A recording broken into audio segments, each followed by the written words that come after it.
네, 국민의힘에서 통일교 관련해서 특검 요구를 정쟁 유발을 위한 정치 공세로 계속하고 있는 중입니다. 지금 관련자에 대한 입건과 출국 금지 등 경찰의 신속하고 강력한 수사가 이미 진행되고 있는 상황에서 특검 요구는 일고의 가치가 없는 억지 주장이자 자신들의 헌정질서 문란, 즉 윤석열 내란 수사와 김건희 국정농단 수사에 대한 물타기 주장에 불과합니다. 특히 이준석 개혁신당 대표와 한동훈 전 국민의힘 비대위원장 두 분이 유달리 이 사안에 대해서 기다렸다는 듯 별도 특검을 주장하는 등 물타기 중이라서 눈에 띕니다. 근데 아시다시피 이번 특검법에 따른 지난 특검법에 따른 민중위 특검의 주요 수사와 관련해서 보자면 공천 개입이라든가 김건희, 도이치모터스 그리고 디올백 사건, 양평고속도로 사건 이런 사건들이 있습니다.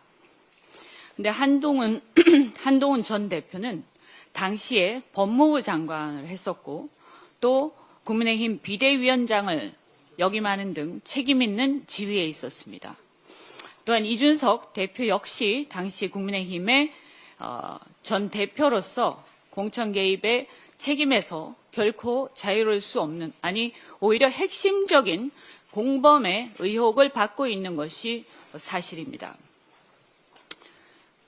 한동훈 대표 같은 경우에 김건희 여사의 도이치모터스 주가 조작 사건과 관련해서 당시에 그 수사가 진행 중일 때 법무부 장관을 맡고 있으면서 검찰이 제대로 된 수사를 하지 않고 지연시키고 이렇게 진행되는 것을 그대로 묵과했습니다.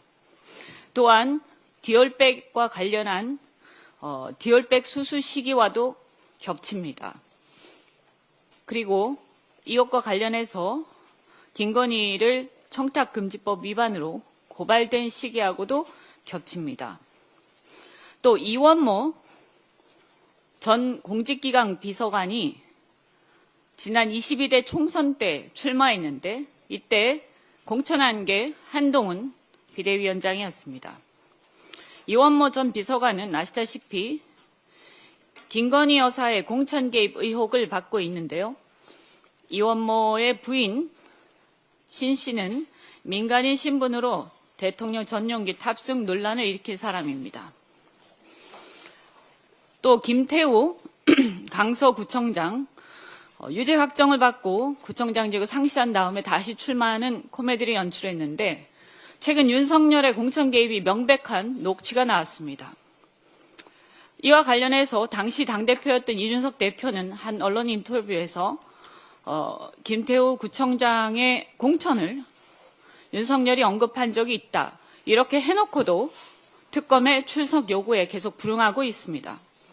한동훈 전 대표 역시 김상민 전 부장검사 공천과 관련해서 언론 인터뷰를 해놓고도 막상 특검의 출석 요구에는 3차례 불응한 뒤 출석 요구서를 고의로 미수령하는 등 윤석열과 비슷한 버티기 작전에 돌입한 걸로 보입니다.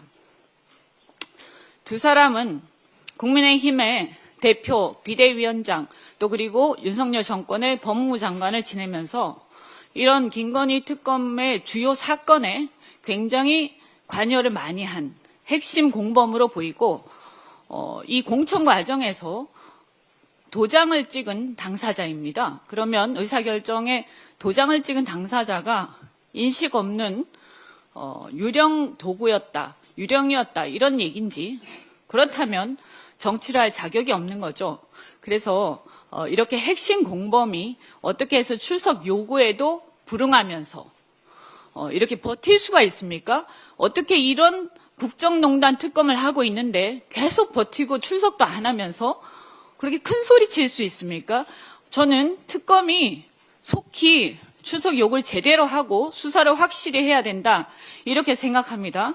그런데 이런 출석은 제대로 안 하고 수사도 계속 회피하면서 지금 갑자기 통일교 특검을 얘기를 꺼내는 데는 상당한 저의가 있다 이렇게 생각합니다.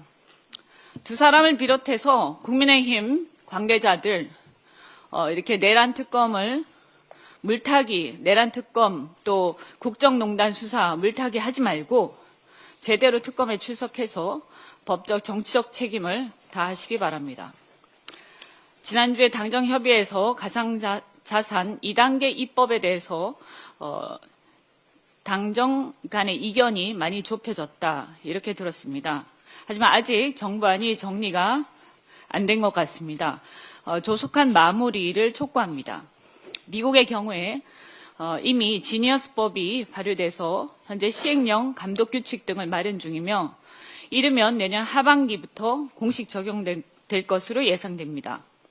지니어스법은 스테이블 코인 발행 요건과 발행사의 준비금 확보, 감사 의무 등의 내용을 담은 미국 최초의 스테이블 코인 법안으로 이 법안을 통해서 미국은 세계 주요국 가운데 최초로 민간 스테이블 코인을 금융 인프라로 편입하는 제도화를 실행한 국가가 되었습니다. 이게 본격 시행되면 모든 신용거래나 모든 가상공간, 온라인 공간에서의 거래는 달러 기반 스테이블 코인으로 잠식될 가능성이 높습니다. 그렇게 되면 온라인을 기점으로 원화의 통화 주권 자체가 무너질 우려가 있습니다. 그러나 이걸 잘 기회로 활용하면 K컬처라든가 온라인상에서의 한국의 영향력이 큰 부문을 중심으로 해서 원화 기반 스테이블 코인의 거래가 상당한 지분을 차지할 수 있는 계기가 될 수도 있습니다.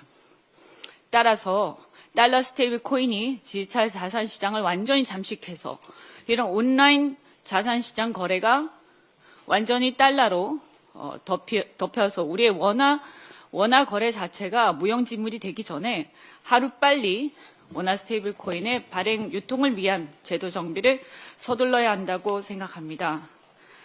이 미국뿐만이 아니라 유럽도 암호자산법을 시행하면서 관련 생태계 정비에 나서고 있는데요. 금융위원회와 한국은행이 감독 권한 등을 놓고 주도권 갈등을 빚는 모양이 비칩니다. 그러나 국익보다 부처 이익을 앞세우는 모양은 있어서는 안 된다고 생각합니다. 부처 이익보다 국익을 우선으로 해서 면밀하게 당정 협의가 진행되기를 바라면서 지금 논의되는 법안이 연내에 잘 마무리될 수 있도록